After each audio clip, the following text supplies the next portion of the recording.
Hello!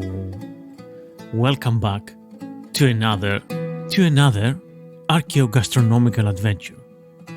This is the Delicious Legacy Podcast, and I'm your host, Thomas Dinas. On today's episode, I'm re-examining the long history of sausage. One of the very first episodes of this podcast, nearly 4 years ago, with some extra additional content and some new stuff that I subsequently found out. So sit back, relax, and enjoy this episode. So today we're gonna talk about ancient sausage recipes, cooking techniques, and the history of sausage. I know. Saying we're going to talk about sausages sounds funny. Yeah, sausages have always been funny. They've been funny since ancient times. Aristophanes, the Athenian, probably had comedies where he was rude and he was talking about the sausage. Anyway, I'm digressing now. Sausages are extremely tasty. So let's get cracking with the history of the sausage. Sometimes when Sunday came, he took a string of sausages and wore them as a deacon's stole. In his left hand he held a pot of mustard, and he dipped the sausages in and ate them from morning on, and he smeared mustard on the mouths of some of those who came to joke with him. Wherefore also a certain rustic, who had leucoma in his 2 eyes, came to make fun of him. Simeon anointed his eyes with mustard. The man was nearly burned to death, and Simeon said to him, "Go wash, idiot, with vinegar and garlic, and you will be healed immediately." As it seemed a better thing to do, he ran immediately to a doctor instead, and he was completely blinded.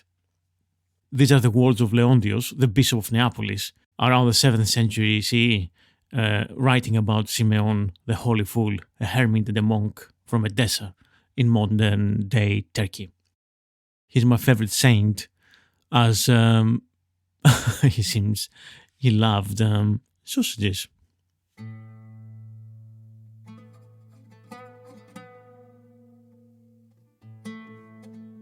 What makes them so popular then? So extremely popular, in fact. It seems that every culture has them in some form or another. Everyone's different, but we all love sausages. Greeks eat it, Italians eat it, Germans, Spanish, Polish, British, Portuguese. There is, even, a sausage party in Taiwan, in Taipei. There are sausages in China, the lap cheong, a smoked pork sausage, sometimes flavored with rose water, or rice wine. The yunchang, a duck liver sausage. Greeks eat lucanica, and that, as every other culture has, they do have plenty of different flavors and varieties. But 2 prominent ones are pork meat sausages, mixed with orange peel and fennel, or smoked pork sausage with leek. So as we can see, sausages are universal. And the reason being so is the problem every culture came upon in the past. How to use every piece of meat of the animal that has been hunted and butchered. Sausages were the solution, working in conjunction, of course, with the magic of salt and smoke, and it was a way to preserve that said meat and not let it spoil. Hence, helping the early humankind survive and nourish themselves in the scarce winters of the Northern Hemisphere. Historical records on sausages began around 4 millennia ago. Texts in cuneiform from ancient Sumerians of Mesopotamia mention meat stuffed into intestinal casing amongst other delicacies, such as pickled crickets.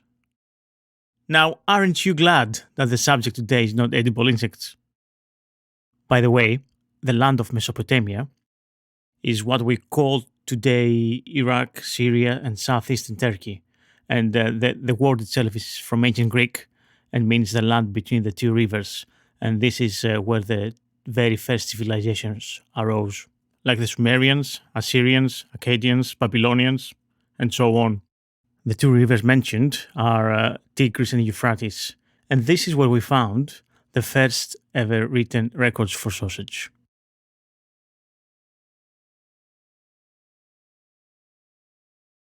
Circa 9th century BCE, we learn from Homer's texts about the hero Odysseus that he is rolling from side to side as a cook turns a sausage. We also have Chinese goat and lamb sausages that are mentioned as early as 589 BCE. There's also North American Indians uh, that used to make something called pemmican, a compressed dried meat and berry cake, which is pretty much their version of sausages, diced meat preserved to last in the long distance traveling of the nomadic peoples of North America. As we see, sausages were, and still are, of course, very, very popular. They transcend boundaries of rich and poor and class. Sausages were eaten across the socio-economic spectrum, in various places, in various times.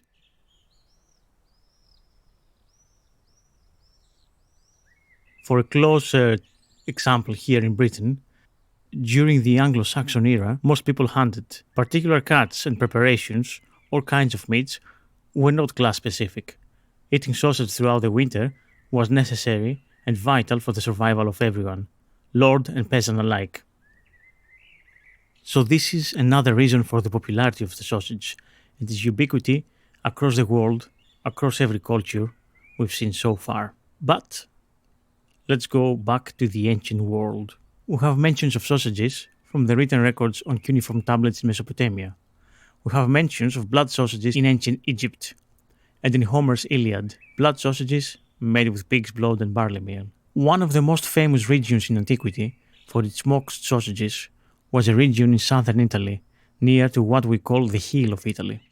The area was Lucania, the land of the Lucani people. They were probably making the best smoked sausages in Italy and Eastern Mediterranean. Hence, the ancient and modern name in Greek for sausage is Lucanico, Lucanica in plural. The method of making the smoked sausages was brought back to Rome, possibly by soldiers of the late Roman Republic who had served in southern Italy. Apicius gives us the first surviving written recipe for smoked sausages, and the word is first recorded in Greek in a 4th century CE papyri and in the joke book Philoggelos, which is the oldest existing collection of jokes. As you can imagine, there must be some dirty and rude joke about sausages here. The word Lucanica is surviving and is familiar today from end to end of the Mediterranean and far beyond. Southern Italy, Greece, in Cyprus, in Bulgaria, uh, in Turkey as well we have sujuk.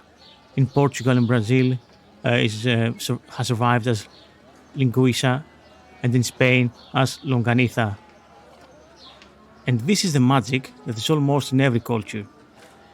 The sausages had to be salted, smoked, preserved. Here we have lots of different techniques, but very similar, yet unique ways on how to make sausages. The idea of forcing some chopped pork meat into natural casings is almost universal. Again, it is the theme of trying to use every part of the animal. The casing, which is the intestine, is useful because you don't want to throw it away. Usually, it was stuffed with leftovers. Would be things like the spleen, the heart, the liver, the fat, and so on. We can almost say that any force meat with some extra herbs and spices is a sausage. Even haggis and modern morcilla and other black pudding type sausages. But back to Apicius, where we have a couple of extremely mouth-watering recipes that we're going to see very soon. The etymology of the word sausage is quite interesting, I find. So we have in Latin, the word sausage is "igisha." From here, we have the phrase salsa igisha, sausages seasoned with salt, which through its compound salsiccia in vulgar Latin becomes in Old North French saucisse, and that's how we get the modern French saucisse. And from this, we get the mid 15th century sausage, and where we get the modern word sausage. Okay, back to ancient Greece and Rome then. We have the Book of Apicius, a recipe book that survives to this day, from the 1st century CE. That makes it roughly 2000 years old. a book written by the Roman Marcus Gavius Apicius, a gourmet and a lover of luxury. Or at least the collection of recipes here is attributed to him. It includes a lot of recipes and techniques and ingredients found in ancient Greece too, and they were common to both cultures, of course. Who can imagine the Roman soldiers mingling with the local population or getting to know the local ladies and getting drunk with the local wine while eating the famous smoked sausages, which then brought back to Rome and the technique of how to make them. Of course, there are myriads of different tantalizing superb recipes on how to make sausages and what kind of different herbs and spices to use, or if they include wine and other flavorings and so on. But this one from Apicius is proper old 2000-year-old recipe. And of course, yeah, recipes will change over the time and will adapt as people and availability of ingredients change. At the same time, a lot of things remain the same too. For example, the way of smoking the sausages.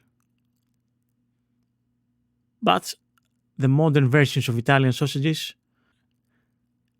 especially from southern Italy, contain a few of the original ingredients of this recipe. Lucanicae were traditionally smoked above the fireplace and not otherwise cooked. So they will hang them for 2-3 days near the fireplace and with the fire burning more or less continuously, as people needed to heat their homes and cook too. The sausages will dry and simultaneously get infused with the smoke from the family hearth. This lovely recipe, of course, doesn't contain enough quantities and enough detailed instructions to tell the modern cook how to do it, how to execute it. Luckily, many before me, and including me, have attempted it a few times and managed to write down some quantities for the ingredients, which will help you recreate the recipes at home. After all, it is easy enough to do it now with all the gadgets and the refrigeration we have nowadays. It does require, though, from you to be a bit organized and get down to your local butcher and get some natural casings. Obviously, some local independent butcher will have some. Luckily, there are plenty here in London, and I think in general across the UK.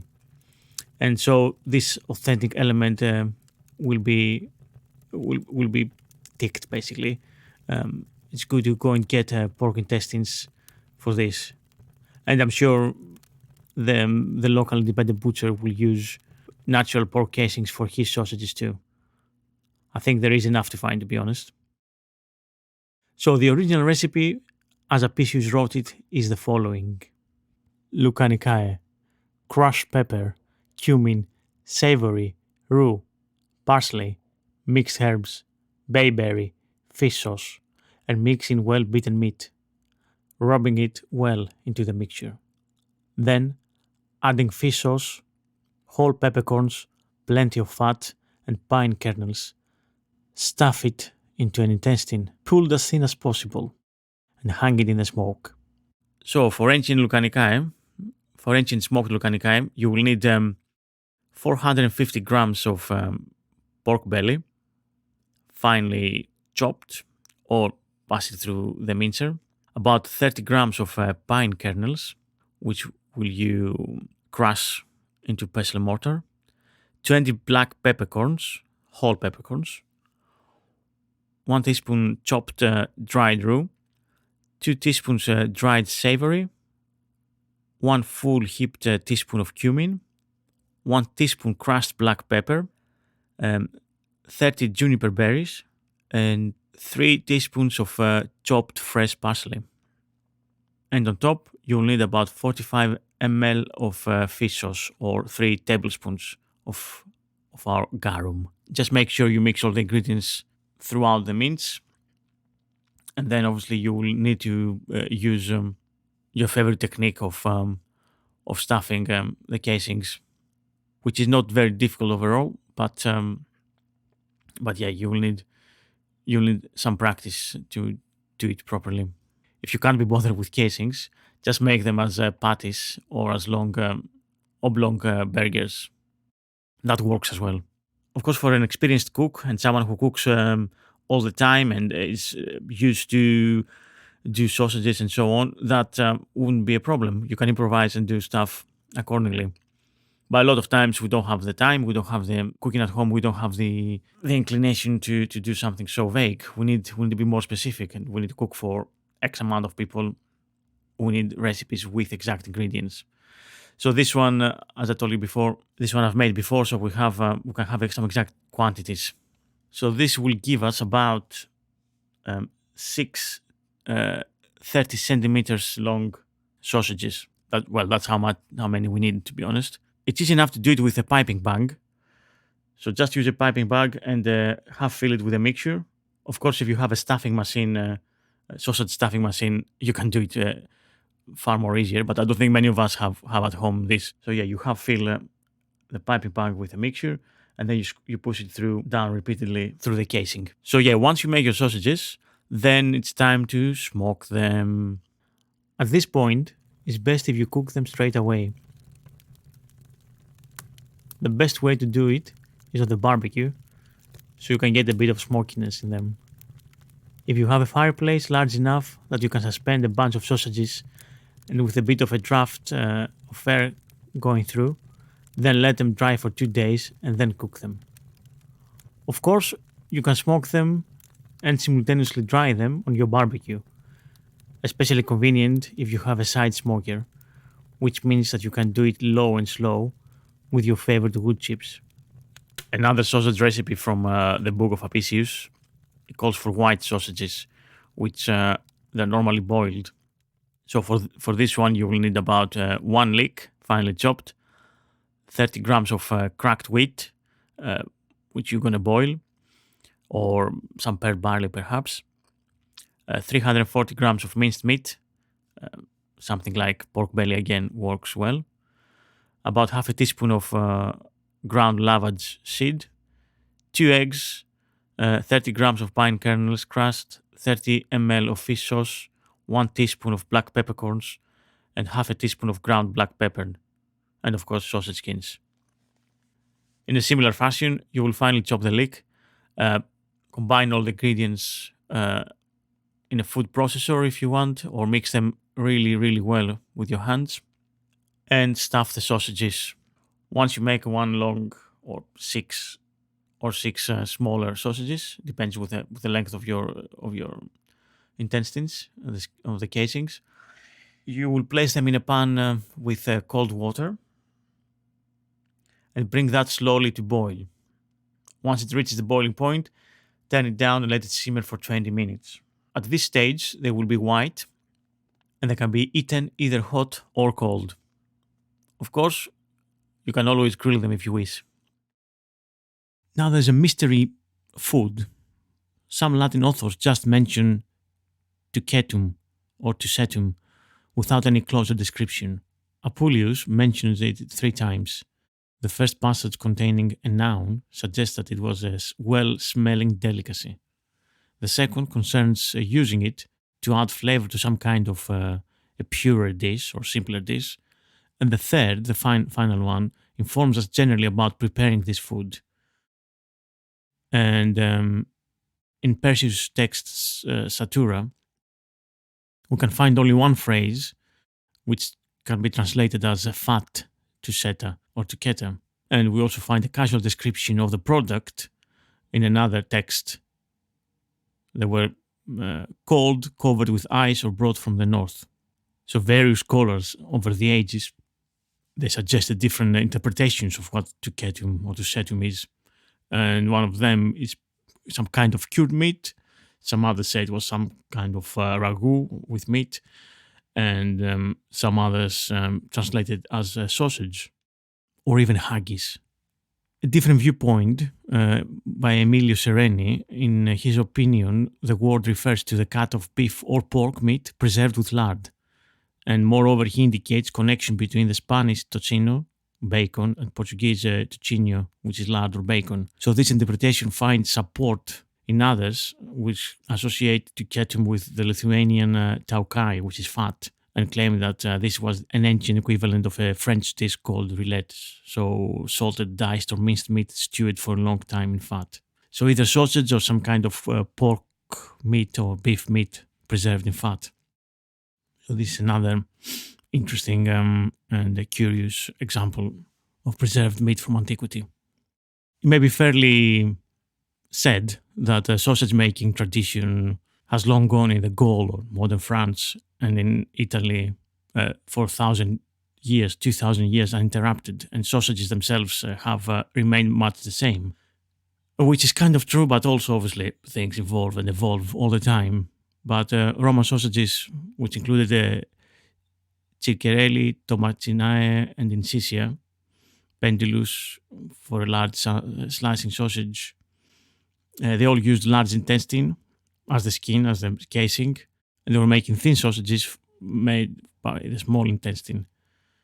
There was the Faliscan sausage resembling modern mortadella. There were chitterling sausages like today's andouillettes, which might have been smoked. And the Gauls also made a very good black pudding with milk and blood.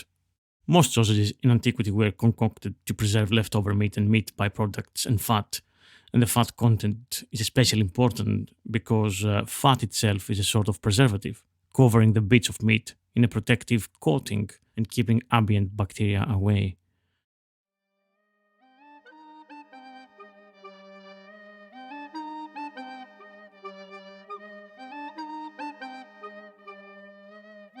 Aside from the ancient recipes we've seen in Apicius from southern Italy, I'll give you a traditional Greek recipe for sausages, which is modern, but really all the ingredients could have been in ancient Greece too. This comes from Thessalia in central Greece, specifically the Karditsa region, and the recipe makes quite a lot of sausages to be honest, and of course you can have it or quarter it if you just want to make a few. For this one, you will need to grind the meat through a 12 mm plate.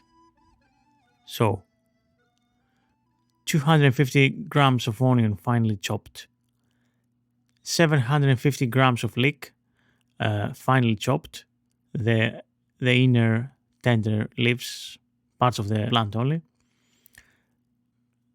10 grams of black pepper grounded, 90 grams of sea salt, 1.5 grams of allspice, 2 grams of oregano, 2 grams of savory. The quantities of meat are as following: 2 kilograms shoulder of pork, 1 kilo pork leg, 1 kilo pork neck, half a kilo pork belly, half a kilo pork fat. So all this meat will go through the 12 mm plate of the mincer. Now mix the pork and herbs slowly, bit by bit. The meat needs to be cold from the fridge. You put the spices bit by bit, you mix it, then more spices, you mix it thoroughly to all the pork meat. Then add the leek and onion. For this quantity of meat, we need 250 milliliters of very cold water, iced water. Mix extremely well again. Let it sit in the fridge for 12 hours. Stuff natural pork casings. Let them dry 2 or 3 days on the fireplace or in the fridge. I will put this recipe in writing on my Patreon page so you can have it written with more details if you need it. Once they're dried and ready, then you can cook them. Light your barbecue and cook them over hot charcoal for about 15 to 20 minutes maximum, turning them often. Serve sizzling hot with a squeeze of lemon over fat chunks of bread or pita, which will absorb all the incredible juices coming out of the sausages. Sprinkle some wild mountain oregano and you can gorge and not share with anyone. And share with your friends and family together with a glass of red wine.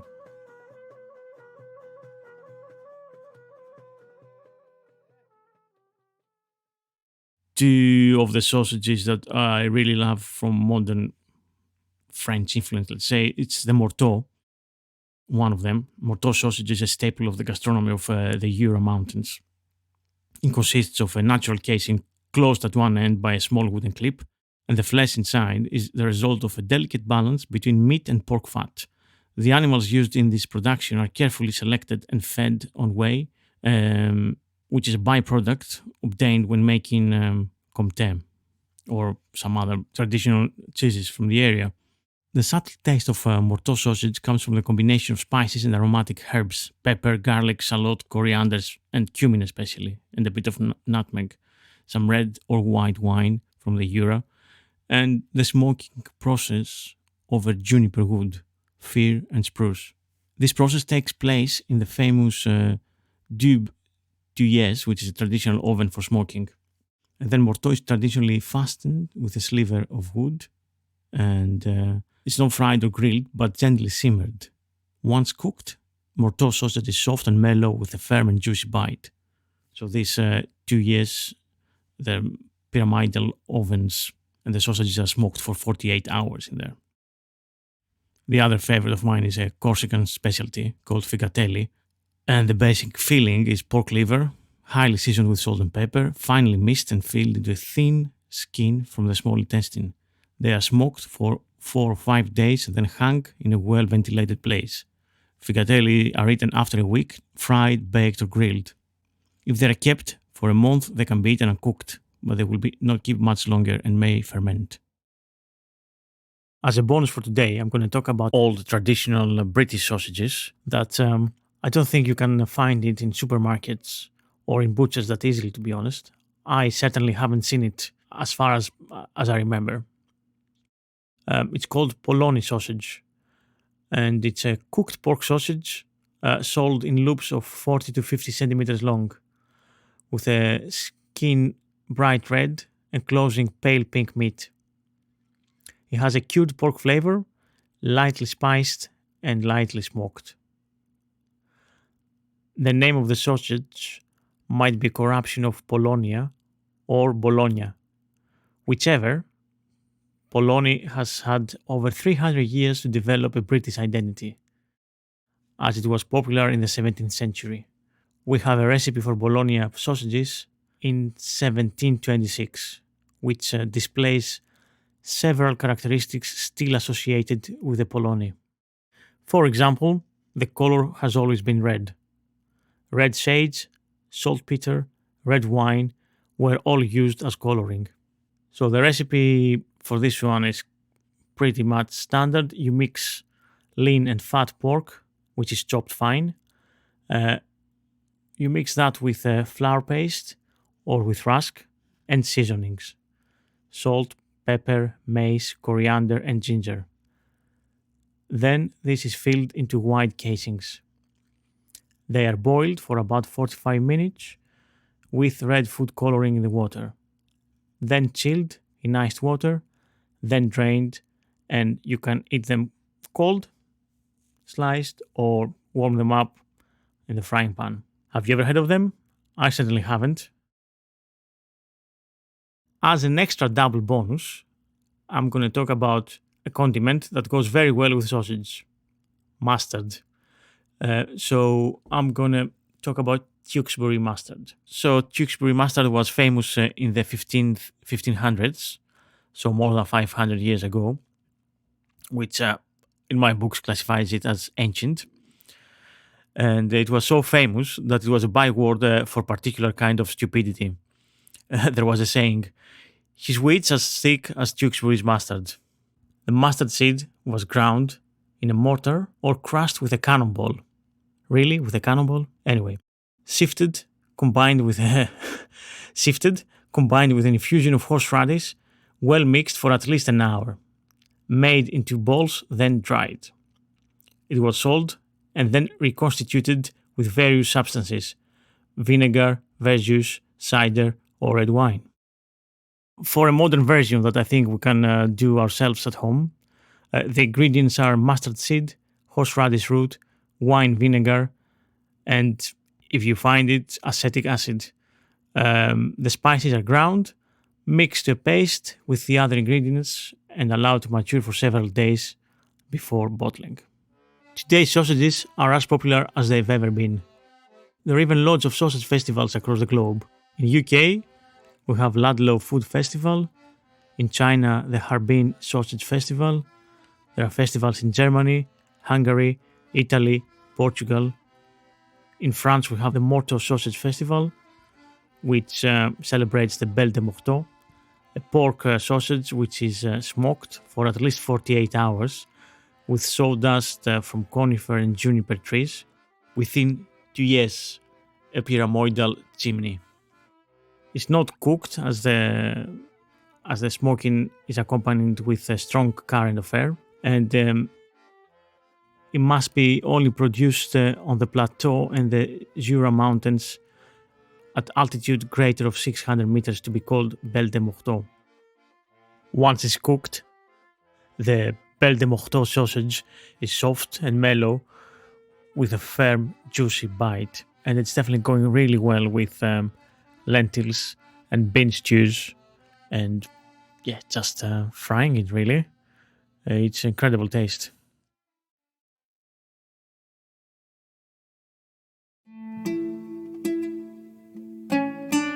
Okay, and with this, we conclude the episode for today. I hope I have made you really hungry and you're ready to experiment with some techniques in sausage making. And your next barbecue includes some sausages inspired by some of the ancient recipes here, or a mixture of the ancient recipes and the newest ones, or even why not follow the exact original ancient recipe. Thanks for listening. I've been Thomas Dinas, and this was the Delicious Legacy Podcast. Remember, you can get the podcasts early and ad-free if you subscribe on Patreon from $3 a month, where also you get a wealth of other posts like recipes, videos, and other musics. And of course, you can message me requesting special episodes, or if you have any other ideas or questions, feel free to contact me on Twitter or Patreon or email me or anywhere else you can.